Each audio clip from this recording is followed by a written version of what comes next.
Graça e paz, amados irmãos da Igreja Presbiteriana Memorial em Muribeca.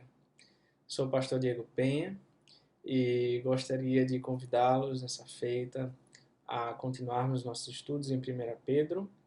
Abra comigo, por favor, a sua Bíblia em 1 Pedro 1, versos 17 ao 21 e acompanhe a leitura para continuarmos esse sermão.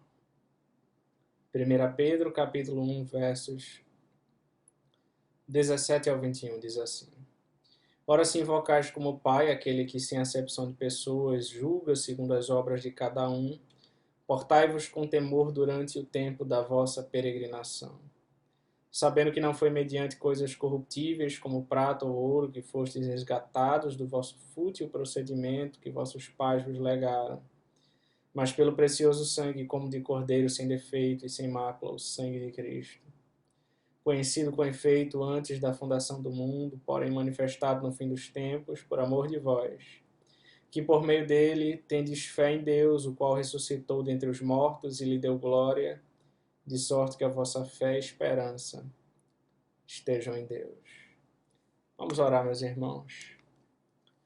Santíssimo e eterno Deus, amado Pai, nós louvamos, Senhor, o teu glorioso nome, digno de toda honra, glória, majestade, louvor. Só o Senhor é Deus, só o Senhor é o único Deus vivo e verdadeiro, só o Senhor é o Rei da glória, é o dono de todas as coisas e o dono da nossa vida, Pai, o dono da igreja. Obrigado, Senhor, porque o Senhor nos salvou, o Senhor nos redimiu, o Senhor nos lavou com seu sangue, o Senhor nos chama a uma vida santa, Pai. Instrui a tua igreja, Pai, abençoa a tua igreja, ilumina as nossas mentes e aqueça o nosso coração diante da tua palavra. E nos ajude, Pai, a viver em conformidade com a tua palavra. Cuida, ó Deus, dos aflitos, dos necessitados, daqueles que padecem. Seja a tua boa mão sobre eles, seja a tua mão graciosa, Pai. Em nome de Cristo, ó Deus, nós oramos. Fortalece a tua igreja. Em nome de Cristo nós oramos. Amém. Amados irmãos, estamos meditando no tema Por que ser santo, né? Em primeiro lugar, nós vimos devemos ser santos porque o nosso Pai é também o nosso juiz. Muitas vezes temos aquela visão exatamente de que Deus é bom, que Deus é misericordioso, e na verdade Ele é de fato. De que Deus é o nosso Pai e que Ele nos ama, que nós somos os seus filhos. Mas é verdade também que Ele é o nosso juiz e Ele julgará as nossas obras, Ele julgará as obras de cada um, Ele julgará a nossa vida, Ele vai nos colocar debaixo da fornalha para que o ouro seja purificado. Todas as impurezas, então Deus faz isso através das provações da nossa vida, quando Ele está provando a nossa fé. E todas as impurezas vão indo embora e aquele ourives vai refinando aquele ouro até que ele possa refletir o seu rosto. E nós somos moldados, irmãos, nós somos postos na fornalha até que o rosto de Cristo reflita em nós. Em segundo lugar, nós devemos ser santos, nós vimos, porque Deus nos redimiu por um alto preço. Não foi de graça. A salvação foi pela graça, mas custou muito caro. Ela custou o sangue de Cristo. O povo de Deus foi redimido pelo sangue precioso de Cristo. O verso 18 diz: como de cordeiro sem defeito e sem mácula, o sangue de Cristo. Ao chamar Cristo de cordeiro, Pedro estava lembrando seus leitores de um ensinamento do Antigo Testamento, e que deveria ser importante para nós hoje. A doutrina da substituição. uma vítima inocente dando a sua vida pelos culpados. A doutrina do sacrifício começa em Gênesis 3, quando Deus matou animais para revestir Adão e Eva. Um cordeiro foi morto no lugar de Isaac, em Gênesis 22, 13. E o cordeiro pascal foi morto para cada lar judaico, em Êxodo 12, na instituição da Páscoa. O Messias foi apresentado como um cordeiro também, inocente, em Isaías 53. Isaac fez a pergunta: onde está o cordeiro? Em Gênesis 22. E João Batista respondeu quando apontou para Jesus e disse: eis o Cordeiro de Deus que tira o pecado do mundo, em João 29. No céu, os redimidos e os anjos cantam: digno é o Cordeiro, em Apocalipse 11, em Apocalipse 5, perdão, do 11 ao 14. O apóstolo Paulo declarou: irmãos, acaso não sabeis que o vosso corpo é santuário do Espírito Santo que está em vós, o qual tendes da parte de Deus e que não sois vós mesmos, porque fostes comprados por preço, agora, pois, glorificai a Deus no vosso corpo. 1 Coríntios 6, 19 e 20.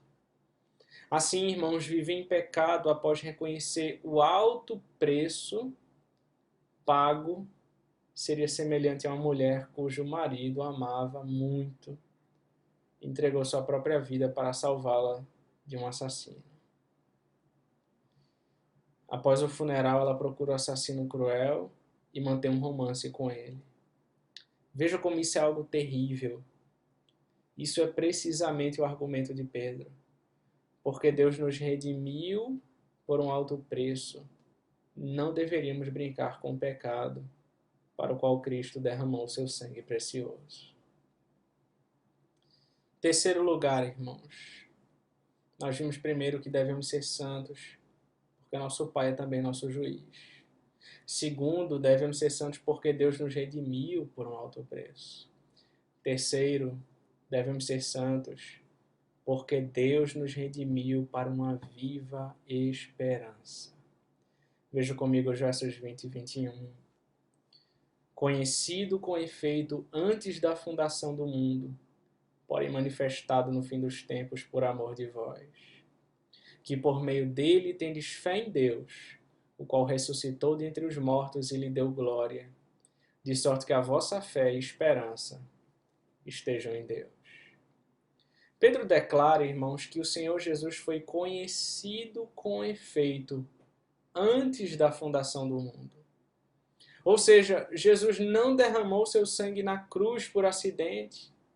A sua morte e o derramamento do seu sangue fazia parte do plano de Deus desde o princípio do mundo.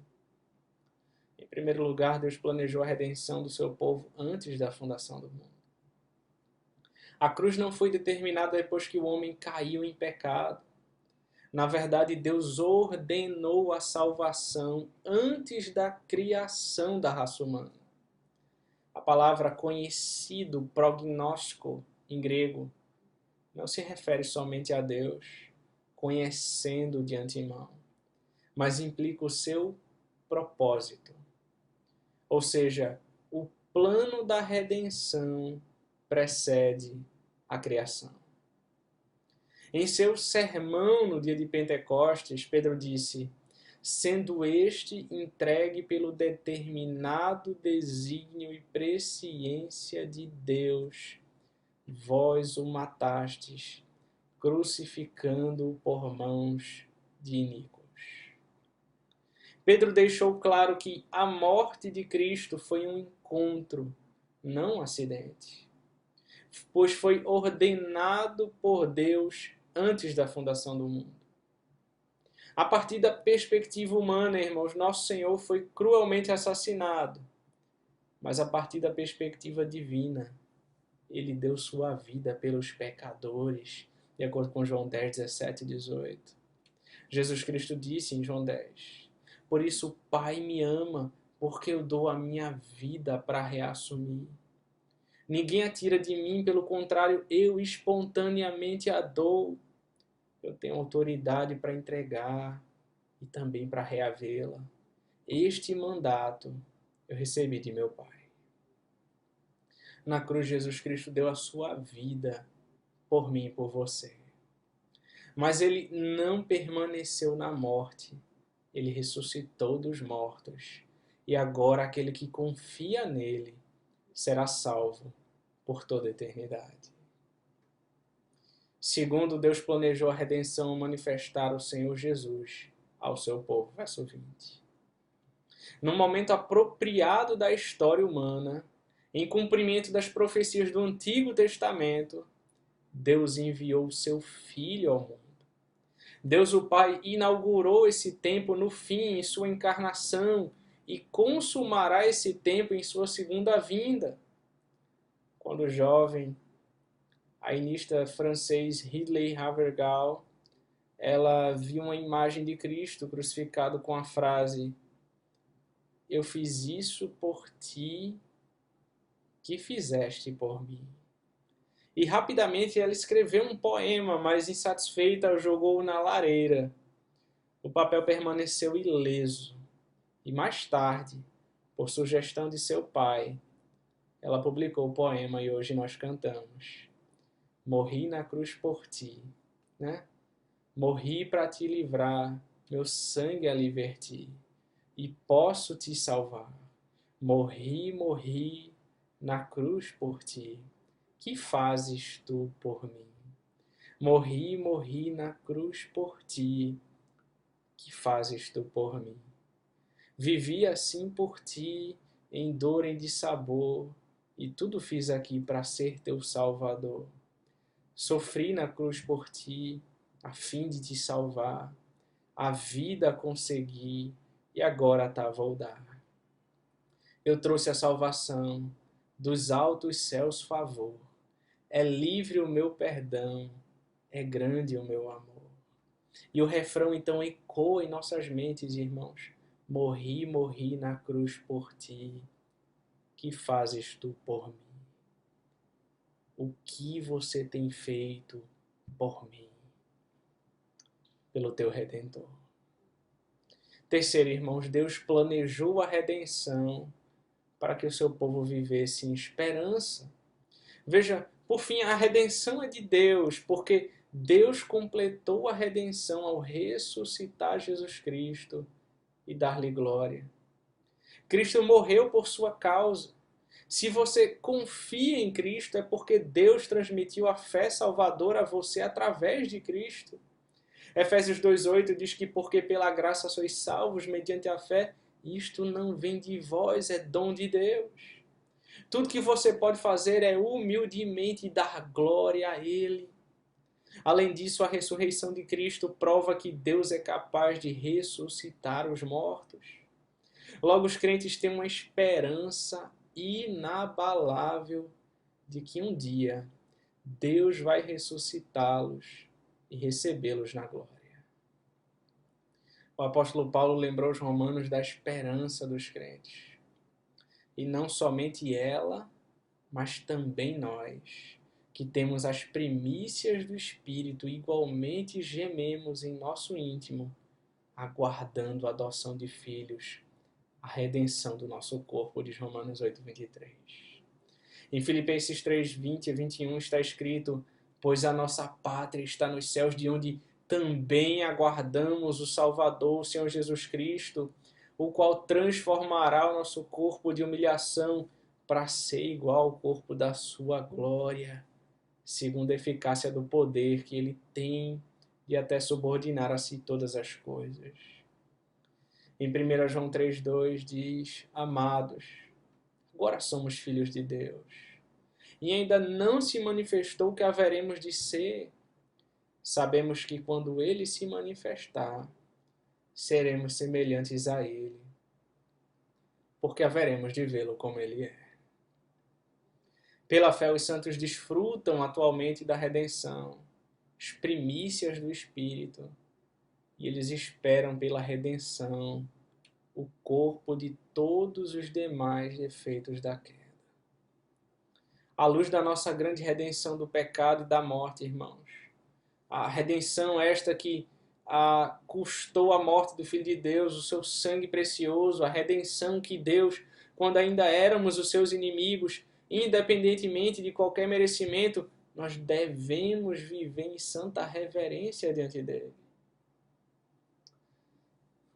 Um aluno do seminário certa vez contou que quando menino, ele deixou de amar o golfe. Os seus pais lhe deram um inofensivo taco de golfe para brincar no quintal. Mas um dia, pensando que seus pais não estivessem em casa, ele bateu com muita força e a bola acabou atingindo uma das janelas da casa. Ainda pior, o acidente foi seguido por um grito angustiante. E o menino correu para casa, ele entrou na sala e, para sua tristeza, ele viu sua mãe em pé diante da janela quebrada, com sangue escorrendo pelo rosto. E ele gritou: "Mãe, eu poderia ter matado você." A sua mãe o abraçou e disse: "Está tudo bem, filho. Está tudo bem." E o seminarista concluiu a história dizendo: "A visão da minha mãe com sangue no rosto mudou meu comportamento para sempre." Pedro deseja que seus leitores pensassem seriamente sobre o grande preço que Jesus pagou na cruz para nos redimir dos pecados. Pensar no sangue do Salvador deve nos motivar a buscar a santificação. Se Cristo morreu por mim, não há nada tão grande que eu não possa fazer por Ele. Vamos orar, meus irmãos. Senhor, muito obrigado pela Tua santa palavra. Muito obrigado, Senhor, porque o Senhor nos redimiu com alto preço, o Teu precioso sangue. E o Senhor nos dá uma nova esperança, Pai. Nós temos esperança em Cristo Jesus, o nosso Redentor. Abençoa a Tua igreja e ajuda-nos, ó Pai, a viver conforme a Tua vontade. É o que nós te rogamos em nome de Jesus Cristo. E que a graça e a paz de nosso Senhor e Salvador Jesus Cristo, o amor de Deus o Pai e as mais doces consolações do Espírito estejam convosco e convosco permaneçam, desde agora e para sempre. Amém. Que Deus abençoe, meus irmãos.